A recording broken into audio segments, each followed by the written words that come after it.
Question number 1 क्या दे रखा है। Are the following pairs of numbers coprime. तो यहाँ पे कह रहा है कि ये जो पेयर्स दे रखे हैं नंबर्स के, क्या ये को प्राइम है। Guess first and then use prime factorization to verify your answer. तो कह रहा है पहले गेस करो, फिर उसके बाद में प्राइम फैक्टराइजेशन का यूज करके आंसर फाइंड करो। अब यहाँ पे गेस का मतलब ये थोड़ी है कि तुक्का मारो। गेस का मतलब ये है कि जो हम लोग पहले मेथड यूज करते थे को प्राइम फाइंड करने के लिए, वैसे करो, उसके बाद में फिर इसका प्राइम फैक्टराइजेशन करो। तो पहले हम लोग क्या करते थे, इसके फैक्टर्स देखते थे हम लोग, फिर देखते थे कि इसके फैक्टर्स में कोई कॉमन है या फिर नहीं है। तो वो गेस तो तुम खुद ही कर सकते हो, लेकिन हम लोग यहाँ पे मेथड यूज करेंगे प्राइम फैक्टराइजेशन वाला। तो यहाँ पे पहले हम 30 और 45 को चेक करेंगे। तो 30 का जो प्राइम फैक्टराइजेशन होगा और 45 का कैसे फाइंड करेंगे। 30 यहाँ पे लिखेंगे, पहले 2 से डिवाइड करेंगे तो यह आएगा 15, फिर 2 से डिवाइड होगा ही नहीं, फिर 3 से डिवाइड करेंगे, 3 5 जा 15, फिर 5 से डिवाइड करेंगे, 5 1 जा 5। तो हम लोग 30 को लिख सकते हैं 2 3 और 5। उसके बाद में 45 को चेक करेंगे तो ये पहले 3 से डिवाइड करेंगे तो यह आएगा 15, फिर 3 से डिवाइड करेंगे, फिर आएगा 5, फिर 5 से डिवाइड करेंगे, 5 1 जा 5। तो यहाँ पे ये हो जाएगा 3 3 और 5। अब यहाँ पे हम लोग देख सकते हैं कि ये और ये दोनों हमारे कॉमन है, तो कॉमन फैक्टर हो गए 3 एंड 5 नॉट को प्राइम। तो इसका मतलब को प्राइम नहीं होगा। 57 को चेक कर लो। 57 हमारा क्या आएगा, पहले 3 से डिवाइड करेंगे क्योंकि 2 से डिवाइड नहीं होगा, 1 प्लेस पर 0 2 4 6 8 नहीं है। तो 3 से डिवाइड करेंगे तो ये आ जाएगा हमारा 3 3 1 जा 3 और 3 9 जा 27। तो यह आएगा 19 1 जा 19।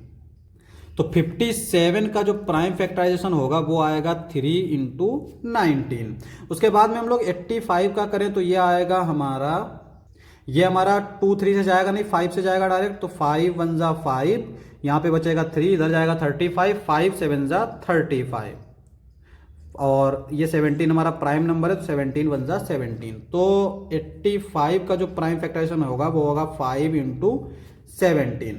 तो यहाँ पे हम देख सकते हैं कि कोई भी कॉमन फैक्टर नहीं है, कोई भी कॉमन नंबर नहीं है, तो इसका मतलब ये हुआ कि ये को प्राइम हो जाएगा। नेक्स्ट आता है हमारा 121। तो यहाँ पे 121 ये हमारा जाएगा 11 से, क्योंकि ये 11 का 2 बार मल्टीप्लिकेशन करते हैं तो हमें 121 मिल जाता है, जिसको हम लोग बोलते हैं 11 का स्क्वायर। तो 11 1 जा 11, यहाँ पे 1 बचा, इसके साथ गया, फिर ये 11 बन गया, तो 11 1 जा 11, फिर 11 1 जा 11। तो 121 का जो प्राइम फैक्टराइजेशन होगा वो 11 इंटू 11। 31 का अगर हम करें तो ये आएगा 11 1 जा 11, 3 बचेगा 33 हो जाएगा, 11 3 जा 33, सॉरी यहाँ पे 2 बचेगा, 11 1 जा 11, फिर 2 बचेगा तो 23, 11 2 जा 23 22, और यहाँ पे 1 बचेगा तो ये इसके साथ चला जाएगा, 11 1 जा 11। अब आता है फिर 11 11 11 आ जाएगा, फिर 11, फिर ये 11 1 जा 11। तो यहाँ पे 1 3 3 1 का जो प्राइम फैक्टराइजेशन होगा वो 11 इंटू 11 इंटू 11। अब यहाँ पे हम देख सकते हैं कि ये कॉमन है, ये कॉमन है, तो कॉमन फैक्टर 11 मिल गया, तो ये हमारा को प्राइम नहीं रह गया। अब आते हैं हम लोग 3D वाला पार्ट। क्या दे रखा है 343, इसका अगर हम लोग प्राइम फैक्टराइजेशन करेंगे तो क्या आएगा 7 4 जा 28। तो यहाँ पे कितना बचेगा 6, इसके साथ जाएगा तो 63 हो जाएगा, 7 9 जा 63। अब फिर 7 से जाएगा, 7 7 जा 49, फिर 7 से जाएगा 7 1 जा 7। 216 का प्राइम फ्रैक्शन करेंगे तो पहले 2 से डिवाइड करेंगे तो ये आ जाएगा हमारा 2 1 जा 2 और 0 बढ़ा देंगे, 2 8 जा 16। फिर 2 से डिवाइड करते हैं तो ये आएगा 2 5 जा 10 और फिर यहाँ पे 2 4 जा 8। फिर 2 से डिवाइड करते हैं, 2 2 जा 4 और 2 7 जा 14। फिर 3 से डिवाइड करेंगे, 3 9 जा 27, फिर 3 से डिवाइड करेंगे, 3 3 जा 9, फिर 3 से डिवाइड करेंगे, 3 1 जा 3।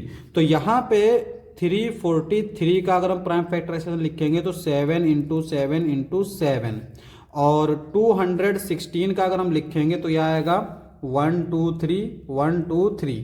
तो ये आ जाएगा 2 इंटू 2 इंटू 2 3 इंटू 3 इंटू 3। तो यहाँ पे अगर हम देखें तो कोई भी कॉमन फैक्टर नहीं है, इसका मतलब ये दोनों क्या होंगे को प्राइम होंगे।